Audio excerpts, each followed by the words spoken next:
स्वागत है आपका खुशियों के त्योहार में। यहाँ हम त्योहार की तैयारी से पूजा की थाली तक का सफर पूरा करेंगे। देवी पार्वती ने कहा, हे देव, सावित्री के द्वारा किया हुआ वो महान व्रत किस प्रकार का है और ज्येष्ठ मास में उसका विधान कैसे किया जाता है। हे विभो, उस व्रत के देवता कौन हैं? कौन कौन मंत्र हैं? क्या फल है? सो हे महेश, इस सनातन धर्म को विस्तार पूर्वक आप मुझसे कहें। शंकर जी ने कहा, हे देव देवशी, सावित्री व्रत को आदर पूर्वक सुनो। हे महेश्वरी, उस सती ने जिस प्रकार इस व्रत को किया उसे मैं कह रहा हूँ। हे भामिनी, ज्येष्ठ शुक्ल की त्रयोदशी तिथि के दिन प्रातः दंत धावन कर चुकने के बाद 3 रात्रि तक उपवास करने का नियम करे।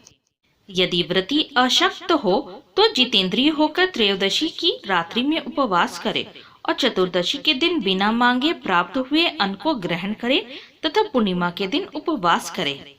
हे सुश्रोणी, प्रतिदिन तालाब, महानदी या झरना अथवा पांडुकूप में स्नान करने से सर्व स्नान का फल प्राप्त करें। हे यशस्विनी, विशेष करके पूर्णिमा में सरसों और मृत्तिका मिश्रित जल से स्नान करना चाहिए। एक प्रस्थ अटने लायक पात्र में बालू भरकर अथवा यज्ञशाली धान्य, तिल आदि भरे, फिर 2 वस्त्र के टुकड़े में विशिष्ट बांस की डलिया में सब अवयवों से सुशोभित सुवर्ण या मिट्टी अथवा काष्ठ की बनी हुई सावित्री की प्रतिमा को रखकर उसमें सावित्री के लिए 2 रक्त वस्त्र देवे और ब्रह्मा की प्रतिमा के लिए श्वेत वस्त्र देवे। इस प्रकार ब्रह्मा के साथ सावित्री का यथाशक्ति गंध, पुष्प, धूप, दीप, नैवेद्य आदि से पूजन करें। पूर्ण तैयार हुई तरोई, कोहड़ी, ककड़ी, नारियल, खजूर, कैथ, अनार, जामुन, जम्बीरी, नींबू, नारंगी, अखरोट, कटहल, जीरा, काली मिर्च के टुकड़े, गुड़, सेंधा नमक एवं अंकुरित सप्त धान्यों को बांस में बनी हुई डलिया में रखकर रेशमी वस्त्र से विशिष्ट कर कुमकुम केसर के रंग से रंग देवे। इस प्रकार से ब्रह्मा जी की प्रिया सावित्री की स्थापना होती है। ब्रह्मा के साथ उस सावित्री प्रतिमा का मंत्र के साथ पूजन करें। इतर पुराणों में यह मंत्र कहा हुआ है, जिसके पूर्व में ओंकार या वर्ण है। ऐसी वीणा और पुस्तक धारण करने वाली वेदों की जननी, हे देवी, तुम्हें नमस्कार है। मुझे विधवा न होने का वरदान दो। इस प्रकार से विधिवत पूजन करके वहां पर रात्रि जागरण की विधि करावे। गाने बजाने के साथ नर नारी वृंद मिलकर नृत्य शास्त्र में विशारद के साथ नाचे और हंसी खुशी के साथ रात्रि व्यतीत करे और सावित्री की कथा अच्छे ब्राह्मणों द्वारा गीत, भाव तथा रस के साथ प्रभात होने तक कहलावे। इस प्रकार से सावित्री का ब्रह्मा के साथ विवाह विधि संपन्न कर 7 द्विज दंपतियों को श्वेत वस्त्र पहनाकर सभी सामग्रियों से युक्त गृहदान देना चाहिए और वेद के ज्ञाता ब्राह्मण को सावित्री की प्रतिमा देवे। इसके बाद सावित्री कल्प जानने वाले, सावित्री कथा के वाचक, ज्योतिषी, उच्च वृत्ति वाले, दरिद्र, अग्निहोत्र कर्म करने वाले ब्राह्मण को इस प्रकार विधि पूर्वक सावित्री प्रतिमा का दान दे। उसी पूर्णिमा की रात्रि में वट के नीचे 14 द्विज दंपतियों को निमंत्रित करें। उसके बाद प्रभात समय में उषा काल उपस्थित होकर भक्ष्य भोजन आदि सामग्री से सावित्री स्थल ले आवे। बुद्धिमान जन पवित्रता के साथ पाक बनाकर और उसको यत्न पूर्वक रक्षा करके गृहिणी युक्त निमंत्रित ब्राह्मणों को बुलाकर उस सावित्री के पूजन स्थल में उनके पैर धोकर उन सबों को बैठावे।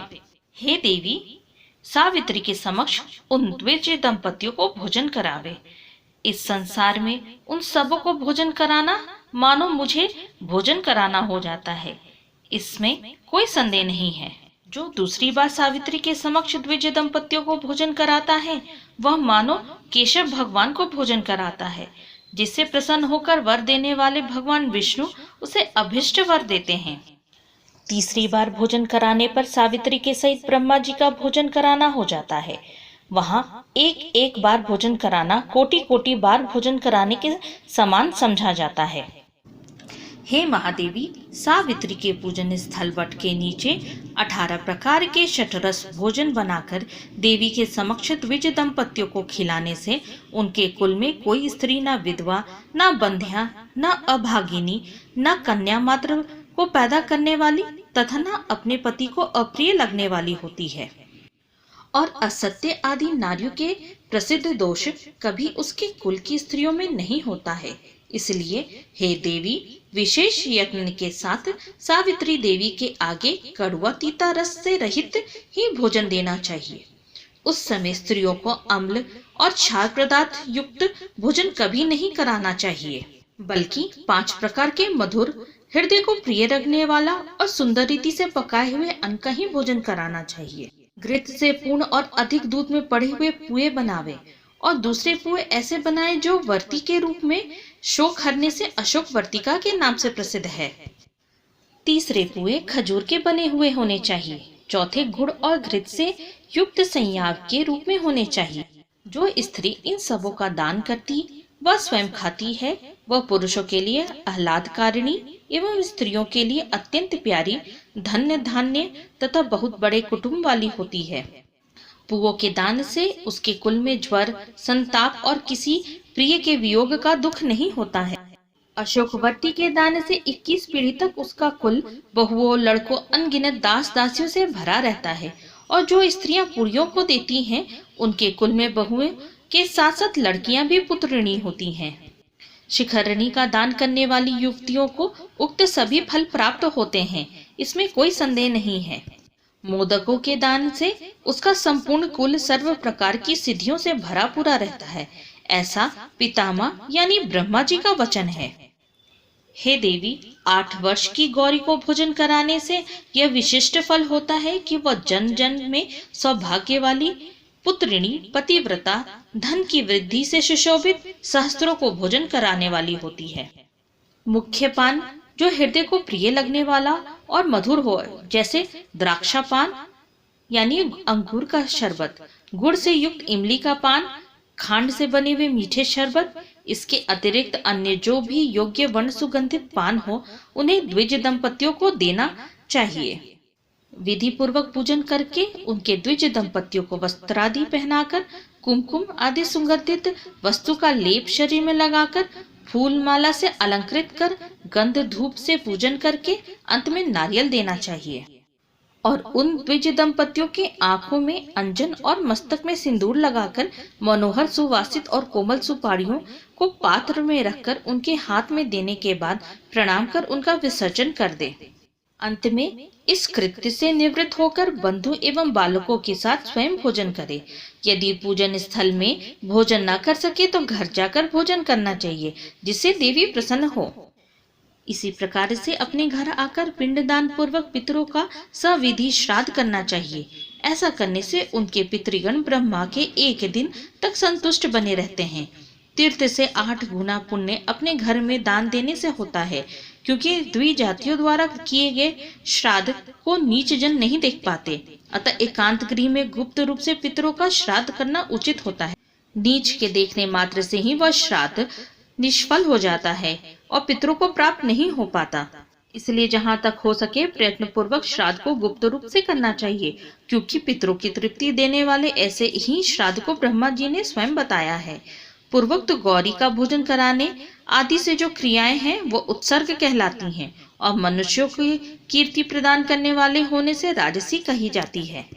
अपना हित चाहने वाले व्यक्तियों को कहे हुए ये दान सदा देने चाहिए। यदि सात्विक फल की चाह है तो श्राद्ध में विशेष रूप से इस प्रकार के दान देने चाहिए, जैसे कि ऊपर कहे आए हैं।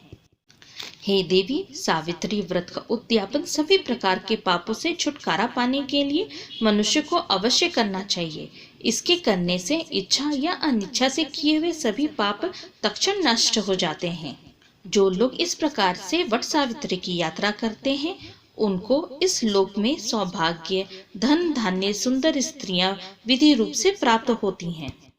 इस यात्रा विधान को जो मनुष्य भक्ति पूर्वक करता है या वट सावित्री व्रत कथा को सुनता है, वो पापों से छुटकारा पा जाता है। हे देवी, जो पुरुष ज्येष्ठ की पूर्णिमा के दिन विधि पूर्वक सावित्री के पूजन स्थल की 108 या 51 अथवा 27 प्रदक्षिणा यत्न पूर्वक करते हैं, तो उनके द्वारा अज्ञान पूर्वक किए हुए अगम्य स्त्रिय के साथ गमन रूपी पाप अथवा अन्य भी किए हुए पाप नष्ट हो जाते हैं। इसमें कोई भी संदेह नहीं है। जो उक्त सावित्री के स्थल के नीचे जाकर संध्या वंदन किया करते हैं और अपनी पत्नी के हाथ से लाए हुए पांडुकूप के जल से सुवर्ण की झारी अथवा मिट्टी की झारी से हे भामिनी जल ले आकर संध्योपासन करते हैं, उनके द्वारा 12 वर्ष तक संध्या उपासना की हुई मानी जाती है। पांडुकूप में स्नान करने से अश्वमेध यज्ञ का फल प्राप्त होता है। दान देने से 10 गुना फल और उपवास करने तथा सुनने से अनंत फल होता है। इति श्री स्कंद पुराण अंतर्गत प्रभास खंडे स्थित सावित्री व्रत विधि पूजन कथन नामक 166वें अध्याय में कही हुई सावित्री व्रत कथा विधि का भाषा अनुवाद समाप्त हुआ।